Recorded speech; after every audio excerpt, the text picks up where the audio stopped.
I, like many of us, have a love-hate relationship with live service games. Some of my favourite games have been live service, but their success has led to a steep decline in the creativity of AAA devs, and is likely why we're seeing them struggle to make or sell anything good. The reality is that most games releasing now have the same standard marketing and buzzwords, roadmaps, seasons, pre-order bonuses to really get your FOMO going. Do you want to play 3 days early with all your friends who spent an extra $50? Or do you want to be the level 1 scrub come the weekend? And I want to say I don't hate live service games as a concept. Some games do it really well, love them or hate them. But you know what I'm talking about when I say so many games that don't need it have started dipping into the live service playbook.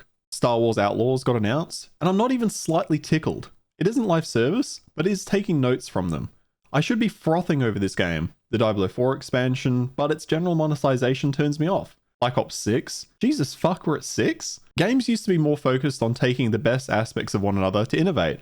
But what we've seen more and more of is this slow crawl into all AAA games, especially live service games, looking the same. The AAA industry used to lead the charge on innovation. You would see COD clones coming from indie devs trying their hand at making a popular game. Now it's almost the opposite. A dev, big or small, has success with an idea, and the others instantly pivot to try get a slice. Well, did you want 5 more battle royales? Remember how Battlefield and Fallout 76 forced in awful BR modes to try and make a buck? God, they were forgettable. These big companies used to actually try to do something different, but not anymore.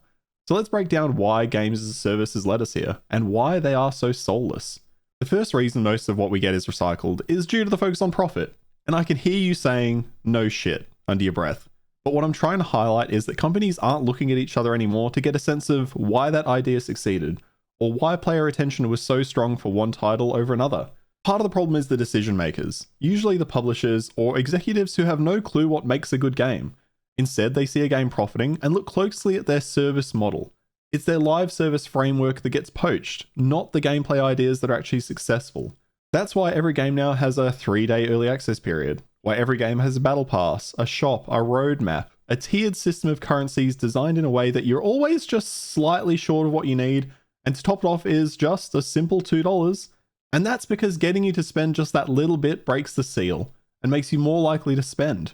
It's the sunk cost fallacy. It's all part of a live service model designed to retain you for ongoing profit rather than see you have fun. Because in their minds, their games aren't failing due to aggressive monetization or anti-consumer practice or even the fact that they're just poorly designed. They just didn't quite do it right. But when you start your process from a review of let's create a service, a process for this player to get endlessly lost in, you lose sight of the real goal. Let's make a good game. Every AAA is now trying to capture lightning in a bottle because someone else did it.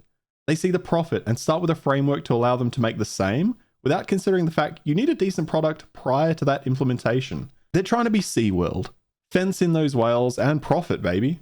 They'll then do anything they can to keep them in their tanks, endlessly swimming in a circle waiting for the next shop update. We're even seeing features slim down to fit into their new package. Features previously included are now part of loot boxes or cosmetic shops. Want to change the color of your Spartan in Halo Infinite? Well, that costs money now.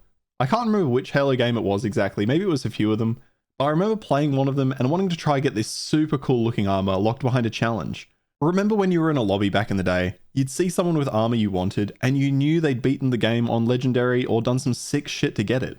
It was an actual status to have some hard to obtain armor, and it added so much more to the experience.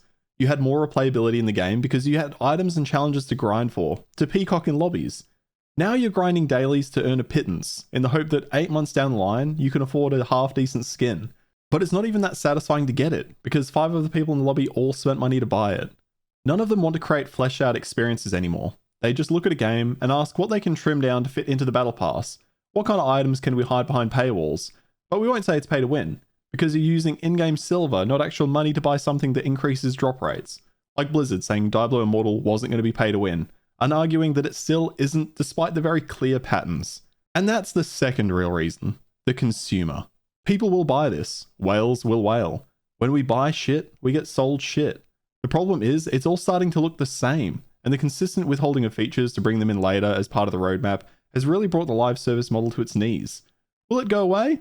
Absolutely not. I think we'll continue to see it distill down until a new idea comes in. Maybe 5 days early access for $70, and keep the 3 days at $50. You know it'd work. The issue is they have become a formula, and with that breeds contempt for the industry.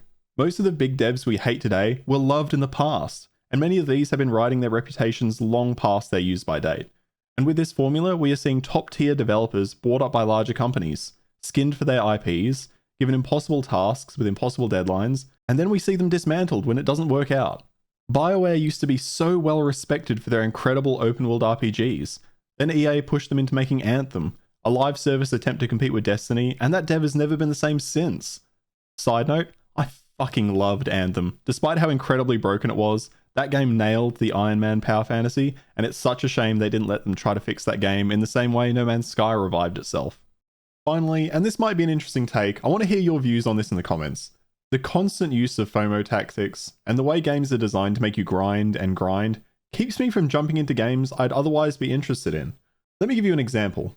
I played the original Destiny on console and loved it. I picked up Destiny 2 on PC and had a good time. Played for a couple of hundred hours in the months after release. Monetization at the time wasn't my favourite, but it was cosmetic and you could ignore it.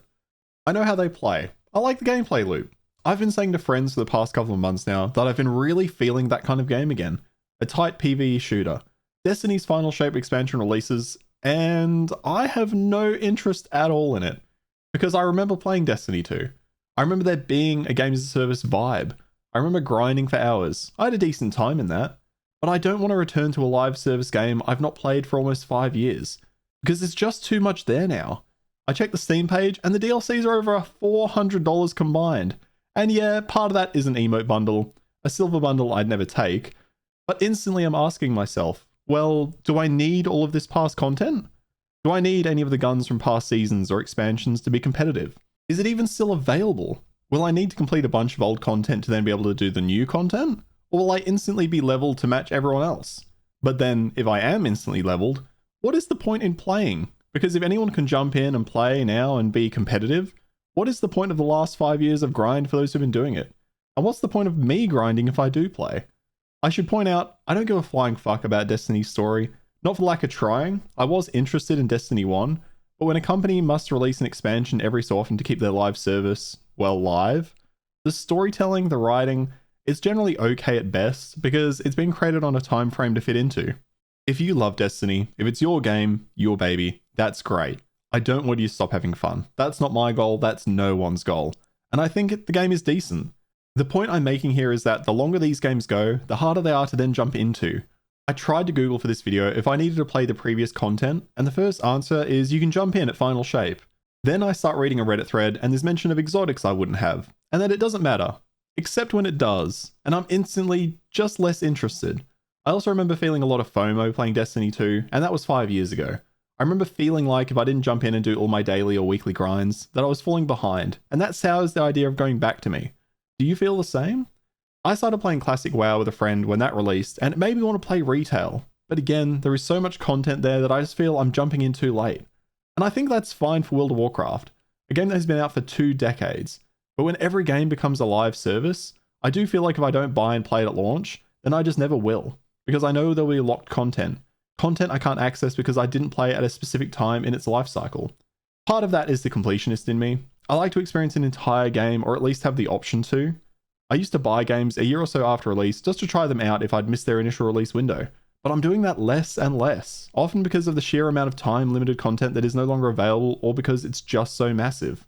I think live service has a place in games like Fortnite, in which the gameplay loop is enclosed, right? You jump in, play a match, and that's about it. I could easily play and jump into Fortnite if I had the interest because it doesn't matter that I didn't play Season 3. There isn't that carryover effect of having missed years of story, grind, items, needing to catch up to other players who haven't taken a break. And I use Destiny as an example of that mindset because if they release Destiny 3, I'd be buying it. But maybe that's just me.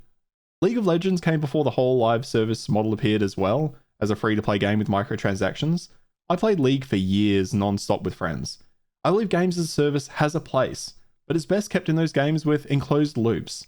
And while I point out games like WoW, I think it still works for MMOs. This is the quintessential experience for that genre. But the MMOification of other games, to me, doesn't fit in the same way. But maybe I'm just nuts. In many of the comments in my last video, it was highlighted just how much of an impact the indie scene is now having in gaming. Game development is so much more accessible to people that we're starting to see so much creative expression in the indie space that it's now my dominant interest. This year has surprised me with so many incredible releases I had no clue were coming, and it's the only breath of fresh air for me in this industry. I can't wait to see what else is coming from those up and coming devs. I just hope that like Larian Studios and Baldur's Gate 3, when they have success, they don't cave into larger companies who try to bring them under their wing to make yet another live service monstrosity. The AAA space just isn't releasing anything of any substance anymore, and everything is just following that same damn formula to try and hit profit margins. Thanks for checking out this video, guys. I really appreciate it. As always, throw a like on the video if you enjoyed it, subscribe for more, come hang out in my streams, Tuesdays and Thursdays, 6 PM Australian Eastern Standard Time here on YouTube and Twitch. And as always, I will catch you down in the comments. Cheers.